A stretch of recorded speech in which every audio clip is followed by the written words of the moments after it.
Hi there, my name is Julian, and today we're going to be looking at 1,000 Ways to Sue, a spin-off of the famous show 1,000 Ways to Die. In this show, we're going to define what liability is and how it evolved in the American tort system. We will also examine strict liability and how it affects the way customers and producers do business. So what is liability? The formal definition states that liability is the legal responsibility for one's acts or omissions. I like to call it the blame game, because that's what it's really about. In situations where things go wrong, someone must be held responsible. This prevents further accidents from happening because it requires everyone to have concern for the consequences of their actions. Because if they don't, they could be facing serious punishment, whether it's paying a big fine, being sent to jail, or both. Now that we know what liability is, let's move on to strict liability. Strict liability states that a person or entity can be held liable for committing an action regardless of what the intent or mental state was when the action was committed. More often than not, companies will be held strictly liable for the products and services they offer. This means that they are responsible for compensating anyone that is harmed by their product or overall business operations. But it wasn't always like that. Before around the 1960s, courts would have to settle matters by trying to prove implied warranties or negligence for cases relating to defects in manufacturing. With strict liability, cases would be decided much faster and easier.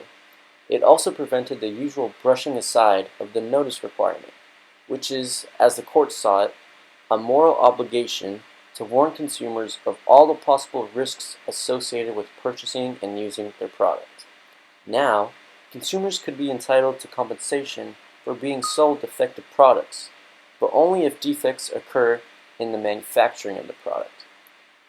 Consumers could not sue companies based on defects in design until one case set a precedent for it in 1968.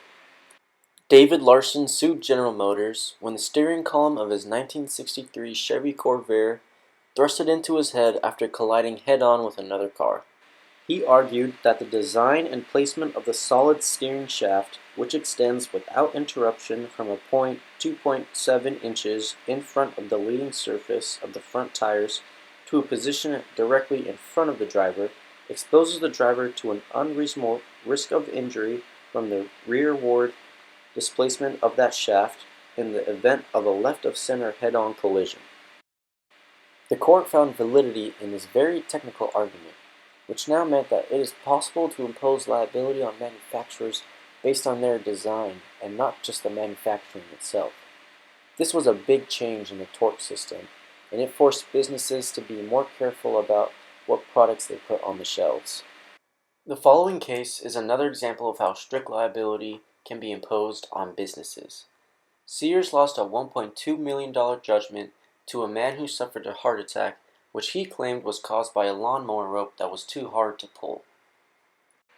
Companies can even be held strictly liable for defects they may be completely unaware of.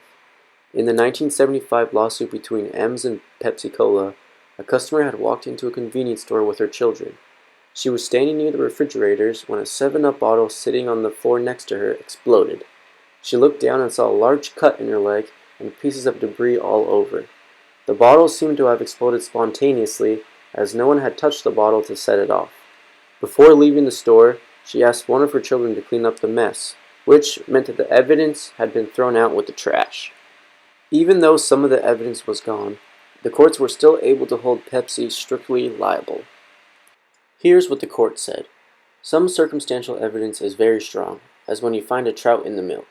This phrase suggests that some farmers would dip their milk pails into streams to water down the product. In other words, it means that companies sometimes fail to take every possible precaution to either warn their customers or prevent the defect. When an accident like a soda bottle exploding during normal handling occurs, the very fact that the bottles don't normally work like that proves it is defective, and therefore leaves the company strictly liable. Because of strict liability, we have removed the worry of pouring fishy milk into our cereal.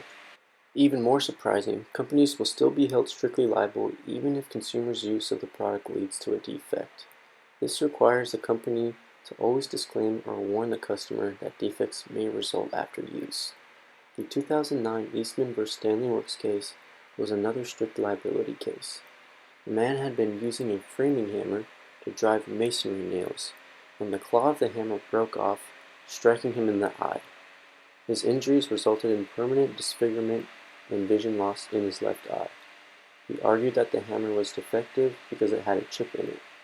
The company argued back, claiming that the hammer was cracked and broke due to the customer's misusing and abusing of the hammer. When it was brand new, the head of the hammer had a checkered face covered with pyramid-like shapes for better grip. The court's ruling was that although the plaintiff's use of the hammer might have been unreasonable, unreasonable use is not a defense to a strict product liability action or to a negligence action. These kinds of cases happen all the time, and they have a great influence on the products that we see in the market today. It is important to be aware of the tort system, as everyday citizens can also be held strictly liable in some cases. For example, when selling your car to someone, it's possible that you could be held liable for any harm that the car may cause. I hope that with these definitions and examples of strict liability, you are able to take away a better understanding of how manufacturing and design defects are handled in the world of business.